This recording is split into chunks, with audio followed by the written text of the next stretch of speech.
Hello, and welcome to another episode of the Many Faces of Cancer podcast. I am Melissa Grosboll, your host, and joining me today is Megan Magee. And Megan is a registered dietetic tech, a certified mind-body eating coach, and owner of Nourish Nutrition Consulting. Megan has been practicing nutrition for nearly 2 decades.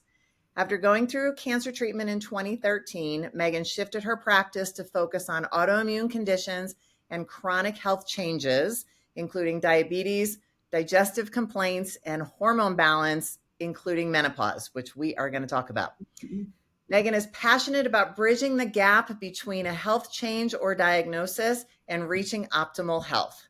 By bridging biology and physiology with psychology, Megan is best able to support her clients in getting to the root of their health challenges with individualized and sustainable solutions. And in her free time, Megan enjoys spending time with her 2 greyhounds and getting outside hiking and skiing. So welcome to the show, Yay. Megan. Thanks, Melissa. I'm so happy to be here today. I am so happy to have you on because we have not so far really had somebody on here to dive into nutrition. And nutrition is such a big piece of health, probably the number one thing. And cancer prevention, cancer maintenance, that's not the right word, but you know what I Right. mean? Yep. Helping to prevent recurrence. I guess that's probably the thing. And so I'm really excited to kind of deep dive into all things nutrition. Yay. Me too. Me too. All right. So let's start with your cancer journey. So you said in your bio that it was 2013. So tell us a little bit about like where your life was, what was going on, how were you diagnosed? Yeah. My cancer journey, and I think for a lot of us, so caught off guard, so not expecting. So in the late summer of 2013, I started to have some change of symptoms. And specifically, I started having discharge and I started having some pelvic pain, both of which were very mild, both of which were very much coming and going. They weren't constant. And the pelvic pain felt a lot like ovulation. So I really initially didn't think too much of it. Oh, I'm just ovulating, maybe. I don't know. And again, not constant, but kind of random and definitely different. And Which is always the first sign. Yeah, you betcha. Symptoms I had never had. So I started to wonder if maybe I had a low-grade infection going on, which I had never had previously. So I didn't really know what to look for in that lens.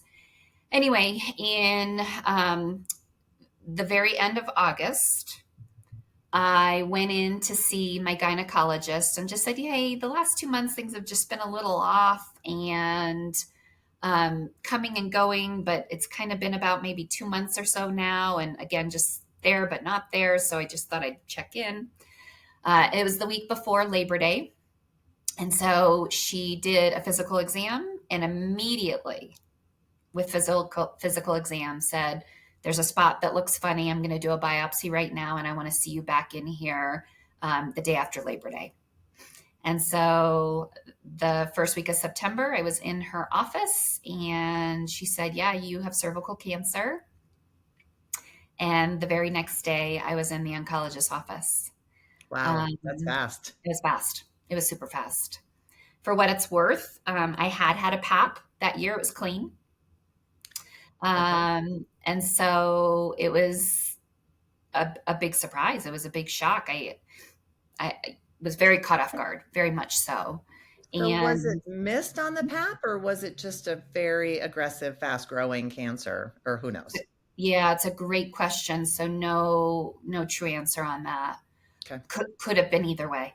Could have been either way. At the end of the day, when the PAP is done, it's really about picking up cells. And if a tumor isn't shedding, there is always that chance that we miss cells potentially, but it's good to know. Yeah. So yeah, it's hard to say whether it was just missed on the PAP or it just onset happened fast and then grew. So luckily I was phase 1, phase 2, or so kind of early diagnosis. kind of right on that border of phase one, phase two, but also one of those conversations where they're not going to mess around. So literally the Tuesday I was in my gynecologist's office, Wednesday I was in the oncologist's office. Yeah. And then what did treatment consist of? Yeah. So from there, the tumor that I had was so close to my bladder that surgery was not an option. Okay. Remember, anytime a surgical procedure is done, we want to always be able to clear margins. That's the point of surgery. We always want to excise a tumor. We want to clear margins so it's healthy skin, healthy tissue. In my case, the tumor was right next to the bladder. There was no way to clear margins. So surgery was not an option. Without influencing the bladder. Without influencing the bladder. Which Exactly. is not something you want to do. Right, for the rest of my life. Correct. Right. Correct. So that leads to bags and catheters and things like that. Yeah. Yes. Yeah. And I was 35 at diagnosis. So Wow, young. that's very still, young. very young. And my treatment plan was chemo and radiation. Radiation was external and internal radiation. The course, it was an That doesn't sound like fun. It was not. It was not. My care plan was, I believe, 8 to 9 weeks roughly in length.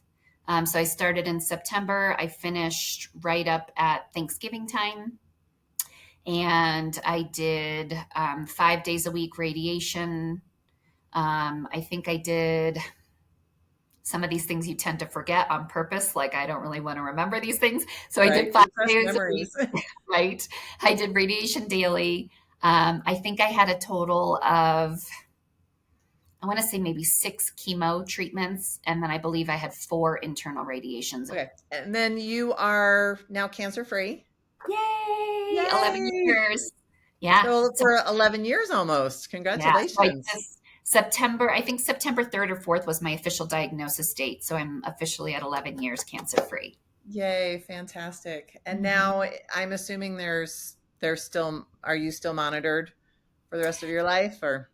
Not really. So for 5 years, I was monitored very closely under oncology. After 5 years, they send you back to your gynecologist. So yes, I absolutely am on top of going for my annual exams. And so at this point, I just see my gynecologist every year. And that will be, I'm assuming, PAPs every year for the rest of your life. Oh, for sure. For sure. So unlike some women who don't do a PAP yearly, as they've changed some of those guidelines, I will always receive a PAP. They always swab, but because of all the inflammation from my treatments, my cervix my vagina has shortened. There's a lot of inflammation. So it's also much more for me physical exam. So yes, a swab is done every time, but they can't actually reach my cervix because of the scar tissue that has built up. Gotcha. So they still do a PAP formally, but it's more about physical exam. I was going to say you were actually diagnosed through a physical exam anyway, not the PAP. So right.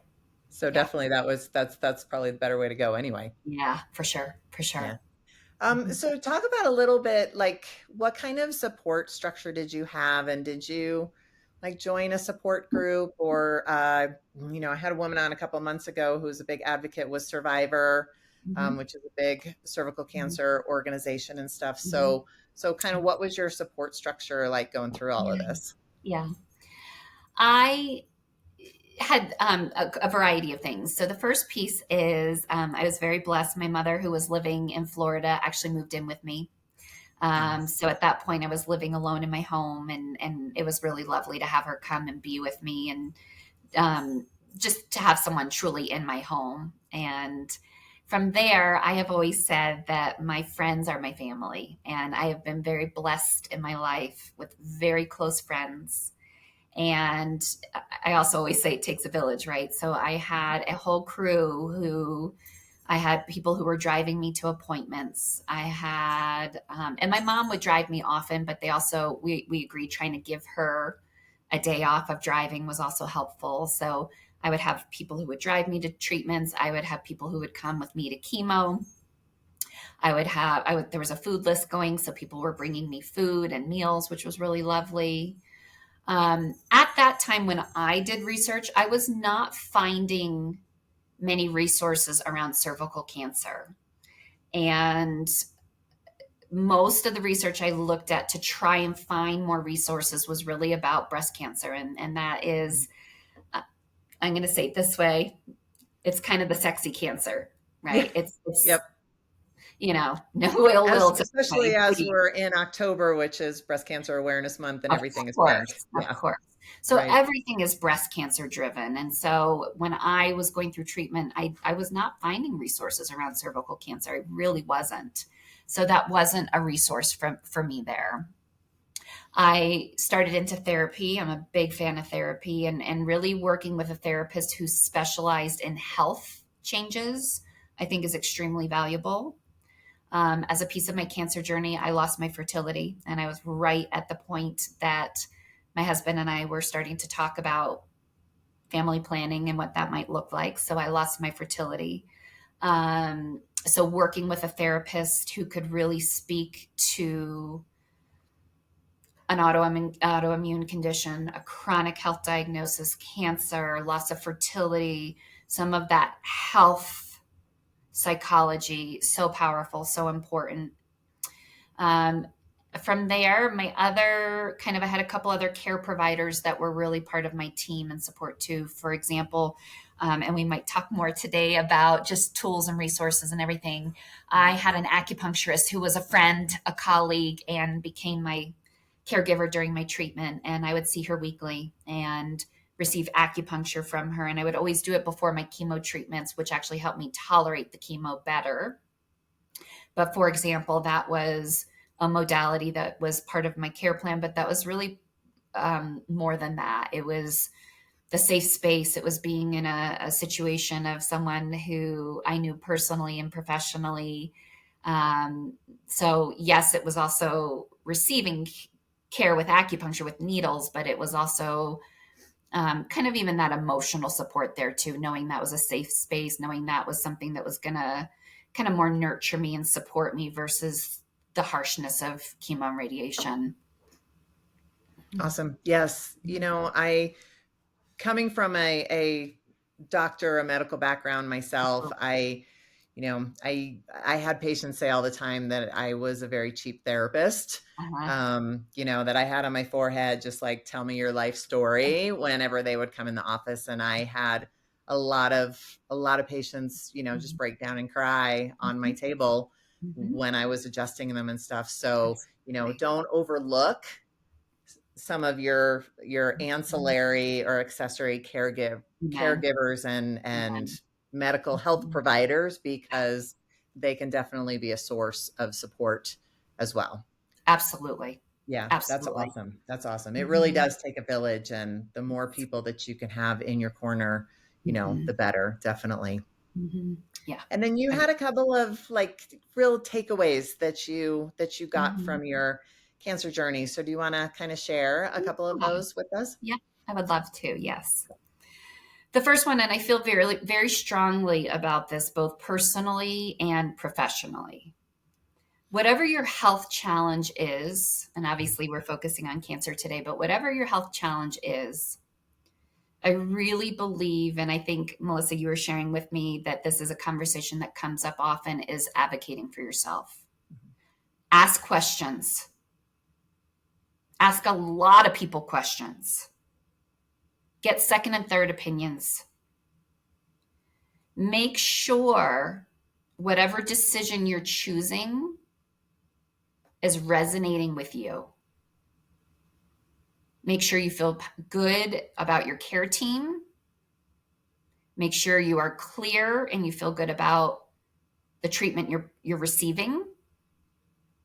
And at the end of the day, I mean, I don't want to dismiss the oncology world, and I'm not, but as the patient, it is your decision to choose what's right for you. And it's your right to ask questions and not just take it black and white. Well, my oncologist says. And again, I'm not downplaying the oncology world. I just, again, even in my practice, as I work hands on with my clients, I say it all the time. I always want to make sure the treatment is right for you and that you feel good about it. So make sure you ask questions, ask multiple questions. get second and third opinions. Just make sure you really feel good about your treatment. I really struggled with the idea of doing chemo and radiation just because I know how hard they are on my body or on anybody's body. And so I did a lot of research on alternative treatments. And that was something I really needed to go through that process and ask questions and get information. Because once you start the treatments, they have such big impact, you can't necessarily go back, right? So I consulted fertility. I asked a lot of questions. Did I want to harvest eggs? Did I want to go down that route? What did it all look like? Because I knew once I started treatment, there was no going back. So just make sure you feel really good about that. And From if the, you are asking questions and your oncologist or anybody on your team is not listening to you, is not honoring that, and you feel yeah, very uncomfortable because of that, yes. that's why there are lots of doctors out there in the world. And maybe it's time to look for somebody else. Mhm. Yeah. I actually went through, for what it's worth, I went through 3 rounds of 3 different oncology practices before I settled on the one I used. One of the oncologists told me, I said, well, what if the chemo and the radiation didn't work? And again, this is a new world to me. As much as I play in the world of nutrition and I have a science background, I don't play in the world of cancer. I don't know these things. So I asked the question, what if the chemo and the radiation doesn't work? And she said, you'll die. Well, you are not my provider. Thanks for that. But, I'm a stage 1, stage 2 early diagnosis. And yes, I get that this is serious and I'm not dismissing, but that was pretty harsh. That wasn't quite the answer I needed or was looking for, if you I need a will. little bit more love before, maybe just ease me into that and not just boom. Yeah, Right. I get it. A little Yeah. intense, right? My first oncologist was, Mhm. she didn't say that, but it was Mhm. kind of a similar experience. It was very Yeah. like, boom, this is what it is, and that's it. Mhm. Yeah. Yeah. Okay. From there, I cannot say how much it's really changed the outcome of my health. All the ancillary treatment I did on top during my treatment and after my treatment. And that is also what I would share as a big takeaway. As I work clinically with my clients, I hear all different things. I have had clients who have told me that their doctors tell them nutrition doesn't matter. I have had clients who have told me, well, I just do my treatment and that's the end of it. And now I don't feel good, but that's normal. No, there, we've got to keep going. And there's so much more. So not only supporting yourself and your body during active care, but once active care is over, I don't think you're actually done. So for example, I mentioned that I did a ton of acupuncture. My tissue was so inflamed and necrotic. I mean, my tissue internally was breaking down terribly. So I started hyperbaric oxygen tanks. And that was a big deal to actually healing the tissue that was breaking down so bad. I did a ton of pelvic floor PT. And the thing about all of these treatments, too, is again, you need to make sure you find the right provider. I started out with a pelvic floor PT.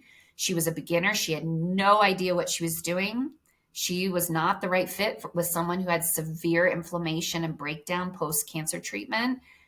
Uh, Honestly, she was doing more harm than good. And so once I got with the right pelvic floor PT who knew what she was doing, man, oh man, game changer. Yes, it's Um, okay to get a second opinion. It's yeah, okay to change your doctor, and don't yes. let anybody try and make you feel guilty or try and browbeat you into using them for treatment if they're just not the right fit. This is your Right, life. right. Yeah. Yeah, absolutely, Yeah. absolutely. Um, I think it's really important to give yourself grace. I will tell you one of the funniest dinners I had during treatment. It was towards the end of treatment, and treatments were starting to take their toll, and I was not feeling super great. I looked down and I was having white rice and I was having a ginger ale, and that was my dinner. And as a nutrition professional, I took a looked at my plate and I was like, oh my goodness, this is like the most beige meal, and it's white rice and it's ginger ale. Mostly And that's devoid of nutrients. mostly devoid of nutrients. And I have Right. cancer, and this is really what I'm eating. And at that point, that was what I could eat. And that is what it was. You can't do it And right all the time. oh, Sometimes you got to do what you can. yeah. And in that moment, that's what I could do. Me having a kale smoothie was not happening at that moment. It doesn't help if you just throw it all back up, the nutrients don't go in anyway. Right.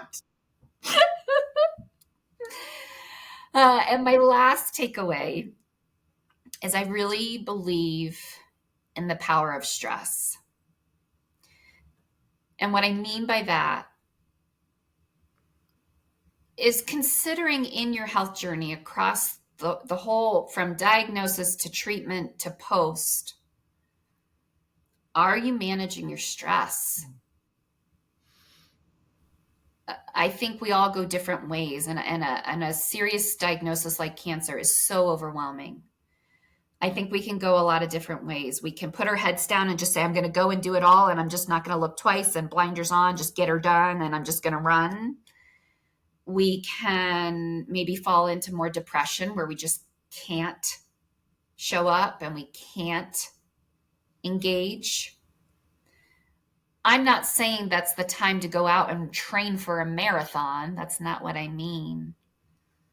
But are we really nourishing and nurturing ourselves in these times? And again, it kind of fits with the piece of grace. I believe stress is a huge factor in outcome.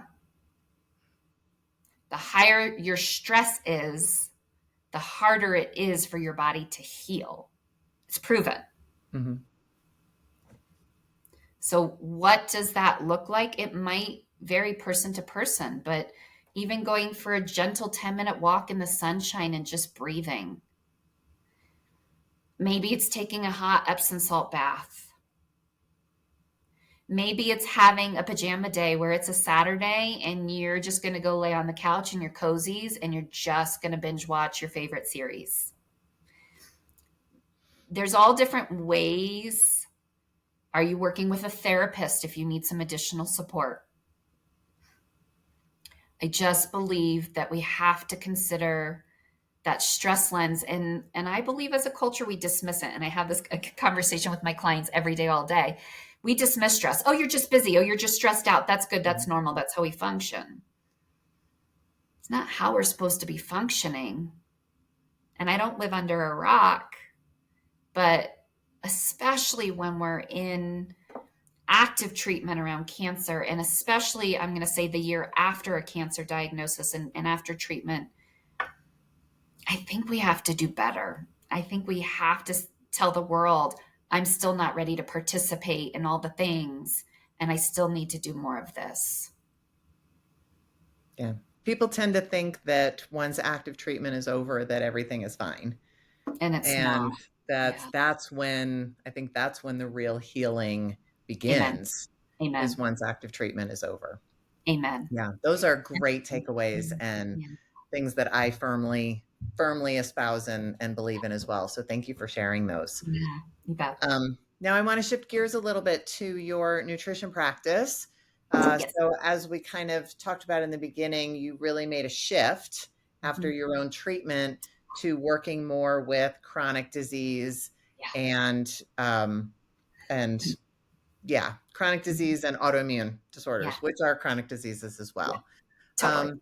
So was that just kind of a natural progression, or was it just a very conscious, like, hey, I can be of service, I can do more, Yeah. along this realm? Absolutely. When I finished my active treatment, when I finished chemo and radiation, the next 9 months, I actually thought I was healing. I was doing all the things that I know in the lens of nutrition to help rebuild my body. And 9 months after treatment, I went into a full body breakdown. And I started having severe migraines. I was having severe blistering on my hands. So Wow. painful, especially in the morning, like grabbing the bar of soap to take a shower and having full on blisters on your hands, on the palm of your hands. I was having severe digestive issues. And really, what was happening is the radiation had scattered and it had damaged my digestive tract. I became reactive to all the foods that I was eating. And that's what was causing all of the symptoms. And as much as I was already a registered dietetic tech at that time, as much as I had my expertise and my training, I didn't want to be the provider of my own health. I I was hear that a lot. looking, Yeah. yeah, I was You looking want for a somebody relief. to tell you what to do or somebody to kind of coach you through. You don't want to have to figure it out yourself. Yeah, someone just to stand by me,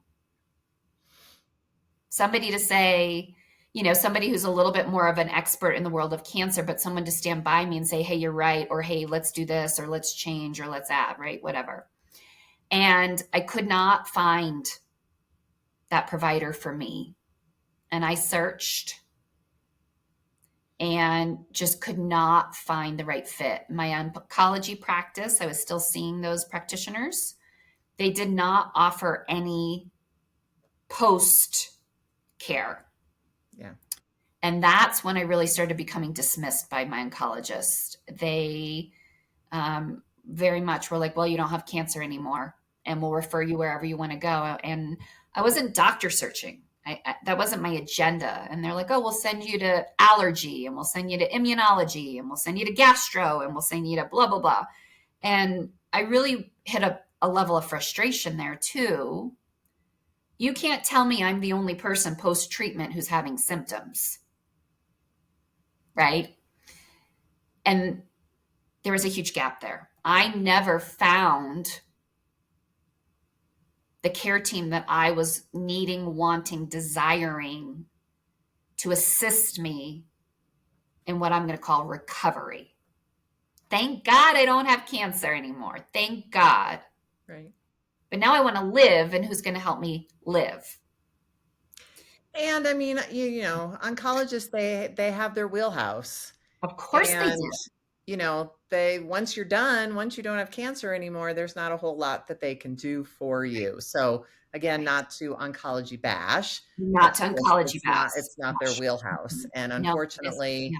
a lot of them don't have the resources to Mhm. refer you out either. Yeah. And so there's just this gap there. Mhm. And I know there are many clinics out there, many oncology groups that have that next level. Okay, you're done with your active care. Now we're going to send you over to, let's call it the recovery side, and they've got those services already in line. And it was something I was missing, and it became very frustrating. So I took ownership, and I did it myself, and I have enough tools, and I was like, well, I'm just going to do it because I'm not getting anywhere. But anyway, that right there, that was such a pain point for me that it is what shifted my practice. So 3 years after treatment, once I really got myself healthy again, mentally, physically, emotionally, spiritually, once I was really back to Megan, I decided to shift my practice. And the language that I use over and over is I want to be the person to bridge the gap between a health diagnosis or a health change, autoimmune, menopause, diabetes, any chronic health change. I want to bridge that gap. There is so much we can do to support the body and optimize our health, even if we have a chronic health diagnosis. And again, that is really where I started to shift things, was 2016 of, I don't want anyone to get that new diagnosis. Hey, you have Hashimoto's, you've got rheumatoid, you've got whatever. And so often there is no conversation other than here's your medication, and a little bit of an implication, this is your new normal, you're not going to feel good. And I'm not okay with that. And hopefully most people are not okay with that. Right. The new normal doesn't have to be your Mm-hmm. new normal. Right. We can get back to health. Yeah. We can be in control of our Yeah. lives and our health. And Mm-hmm. having people like you out there is huge. I mean, Mm-hmm. it is so beneficial because there aren't that many people out there who are looking at people who are post active Mm-hmm. treatment. Yeah. So I absolutely love that. And I definitely before we run out of time, and we Mm-hmm. do still have some time, but I really want to get into menopause Yeah. because so many, like, your cancer, my cancer, Mm-hmm. any reproductive gynecologic Sure. cancers, especially if there's surgery involved or hormone therapy or whatever, like boom, sends people into menopause. Amen. And we've all heard, especially as women have heard, that menopause automatically weight gain. Like, you're going to gain weight and there's nothing you can do about it, and Mm-hmm. just it's your new normal and you have to live with it. And some people, like you, were 35. Yeah. Some people, Yeah. like, cancers are becoming younger and younger, Mm-hmm. and people are Mm-hmm. being put into, chemical or medical menopause at an Early. earlier age. Yeah. And I really want to kind of talk about what can be done to Mm-hmm. help offset some of those symptoms and the um what's the word I'm looking for, like the inevitability Mm-hmm. of that, because menopausal weight gain leads to obesity, which leads to diabetes, which are huge risk factors for other cancers. So Sure. anything that we can do to manage that, Mhm. so we're at less risk. Amen. Amen. Yeah, big deal. The first piece that I always like to speak to with any menopausal woman, whether cancer is involved or otherwise, is that we have to remember menopause is not just that we're secreting less estrogen and that our ovaries are not working. Menopause is a full body systemic change. What do I mean by that? Head to toe. And because it's a full body systemic change, it means all of the different systems, all the different organs, the entire body is impacted. And my first strategy that I think is extremely important is to do comprehensive blood work. And this is even surrounding menopausal weight gain. In my mind, your blood work is your roadmap. We can use blood work either to rule things out or to know what we're working with, and therefore what we need to do specifically for the body. And when I say comprehensive blood work, in mainstream world, most of our doctors are not. And I hear this all the time from my clients regularly. Oh, I went to my doctor, they ran some labs. And when I look at their labs, they've run nothing. I had a client the other day who's like, oh, I went for my annual physical. And I said, send me the results. And I looked and she had a lipid panel. And I was like, that tells me nothing about what's going on in your body. Right. And why am I sitting on this so much? Because that blood work can tell us what your body needs as an individual. Menopause isn't a one size fits all. Yes, underlying what's happening, we are not secreting estrogen, our hormones are decreasing, absolutely. But how it impacts us systemically is going to be different person to person. And so the first piece is really getting comprehensive labs done. If you reach out to me, I have a menopausal handbook. I'm happy to email you, no charge. Talks a little bit about some of that blood work that I highly recommend. The language I use is let's test, not guess. And we'll put that in the show notes so people Happy can to. have Yeah. that resource. Awesome. Thank you. Absolutely. Yeah. So that's the first piece that I always think of in this conversation. The second piece that I think of in this conversation is, and Melissa, it's funny, you said it, but I'm going to language it a little differently, is evaluating, is there a blood sugar issue? Is there prediabetes, diabetes, or insulin resistance? That metabolic component, prediabetes, diabetes, or insulin resistance, is a huge factor in menopausal weight gain.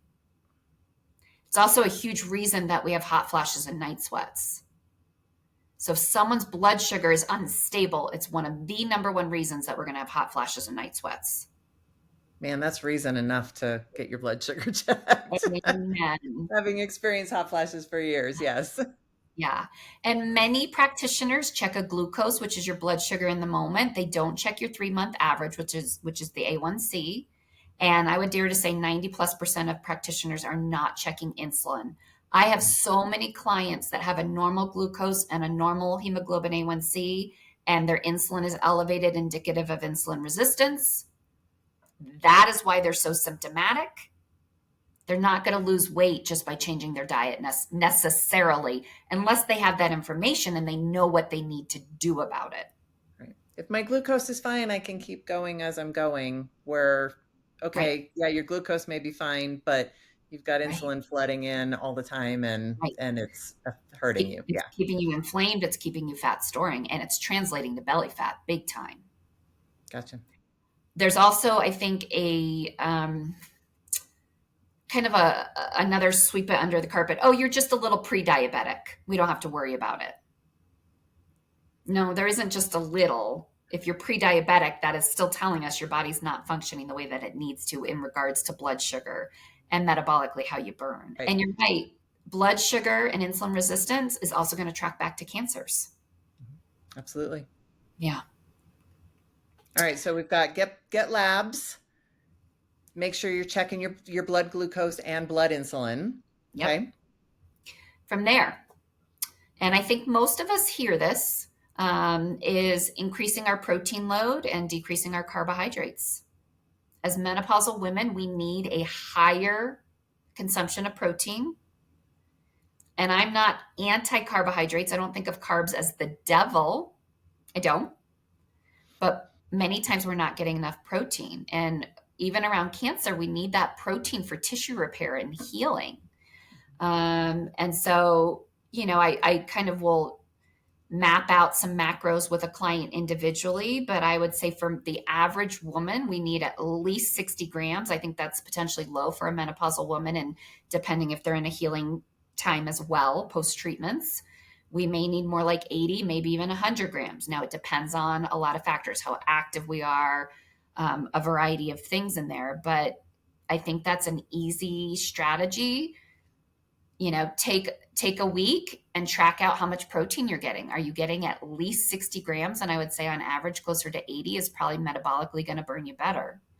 I usually And recommend closer to 100. yeah. And Yeah. so, and that's where I have had some clients who I get them as high as 100, and actually it's not necessarily serving if there's digestive issues underlying. Okay. There's so many variables, and I'm Right. not It is opposed an to that. individualized thing. It's Absolutely. very individualized. Yeah. Okay. But I appreciate that. Yeah. Mhm. And I would agree. I think the 60 is too low, but I have so many clients starting out that they're maybe at 40. Yeah. It's too low. Every little increase Makes a is going to difference. help you. Yeah. And you can always just keep going. Mhm. Yeah. It's hard to go from 40 to 100 Overnight. immediately, Yeah. but we Amen. can work our way up. Yeah.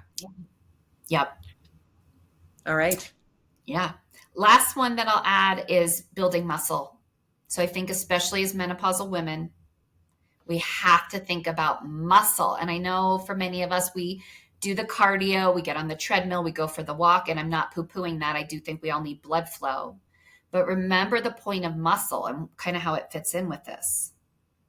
Muscle is more thermogenic. It's a bigger fat burner. It's also really important as we age for stability and keeping our bones healthy, especially if we go into early onset menopause. We need to keep our bones healthy. The muscle is a key component. So think about it this way.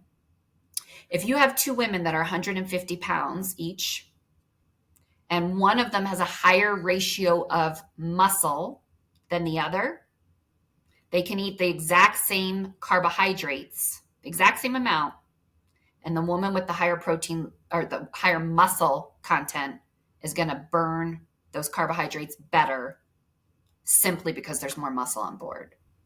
Absolutely. So when we think about menopausal weight gain, we got to make sure we're pushing the muscle piece, not just the cardio. Which is strength training, which is lifting weights. You are not going to get bulky and look like a man if you are lifting weights. I know that is a huge fallacy that muscle equals strength. And It helps your Yeah. bones. It helps your, Mhm. your ability to burn. It helps prevent, falls as we get Yeah. older, Yeah. So it's frailty, all of those things. anti-aging. I mean, it's a really an anti-aging. And that muscle is, even if somebody's got insulin resistance or pre-diabetes, that muscle is going to make a difference on that too. We're going to be able to burn those blood sugars and have a better insulin response. Yes, definitely as we get older, more strength training. I don't want to say less cardio, but I know. less high impact or high intensity cardio. Yeah. Really taking those walks, getting your steps in is actually going to be more important. Huge. Yeah. Love I know. that. I love that you just said that because I always hate saying, like, let's do less. It's Right. not really what I'm saying. Right. I love that. I always say, you can't outrun a bad diet. Amen. And that gets Amen. more and more true the older that we Mhm. get, unfortunately. It's true. It's very true. Yeah. All right. I love all of those tips. Those are fantastic. Absolutely.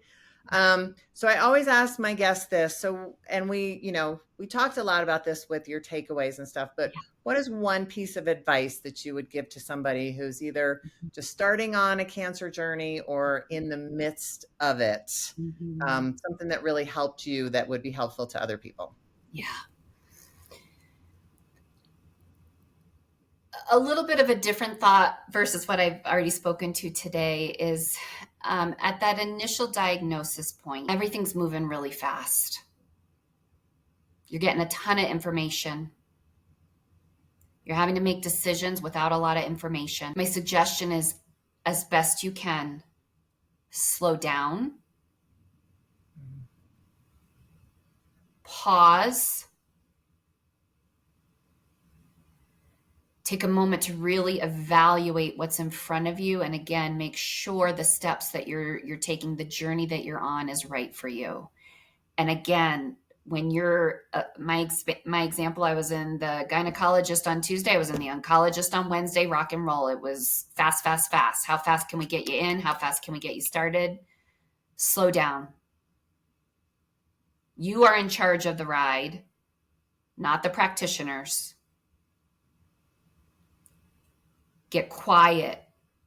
Check in with yourself. Make sure you're honoring where you are. If something's not feeling right, whether it's around your treatment,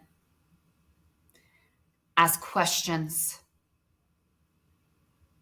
You don't have to rush. And I'll say that again. Yes, when we get a diagnosis around cancer, we got to keep things moving. You don't want to wait 6 months to get started. I'm not implying that. But if you need an extra day and you need to take a day off of work because you just need to sit with everything that's coming your way, do it. I get that life starts moving really fast. Honor that time for you. Honor that it is a lot to take in mentally, physically, emotionally, spiritually. Figure out how to slow down to be able to better make the right decisions that truly feel right to you. I love that. That is perfect. Mhm. Yes. Sometimes you have to slow down. I always say, like, don't make huge decisions in the height of emotion. Right.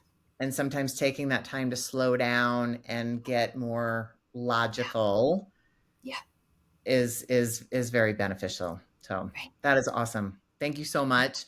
So where can people find you? How can people get in touch with you if they want more information or Mhm. your menopause guide? You got it. So you can always hop over to my website, and my website is nourishnutritiononline.com. That's a Okay. good resource. From my website, you can also connect with me directly. You can find me on Facebook and Instagram. I am on both, Nourish Nutrition Consulting. Um, and we can absolutely, Melissa, I'll share with you the link. And anybody who's Okay. interested in my menopausal manual, we can add that in. And or feel free to reach out to me. My email is Megan, Megan, at nourishnutritiononline.com. I know that's a long one. Feel free to email me directly if you have questions. Hop over to my website, hop on Facebook and Instagram, message me, but I'll also share that link, and I'm happy to share that resource. And it is a great manual. It's very short and sweet, but it's a great manual of where to get started in that conversation, especially when you're feeling like deer in headlights and you're not getting the answers on what to do to support yourself. Okay. I love that. Thank you so much for offering that. And Yeah. thank you for being on today. This was Yes. fantastic, and time just flies when you're having fun. So I appreciate all the information. I just thoroughly enjoyed this conversation, and I Me think too. everybody is going to get a lot out of it as well. So thank you again so much Awesome. for being on. Thank you, and good luck to all of the viewers in your health journey. Awesome. All right. Yeah. Well, you have a great rest of your day. Thank you. All right. Bye-bye. Bye.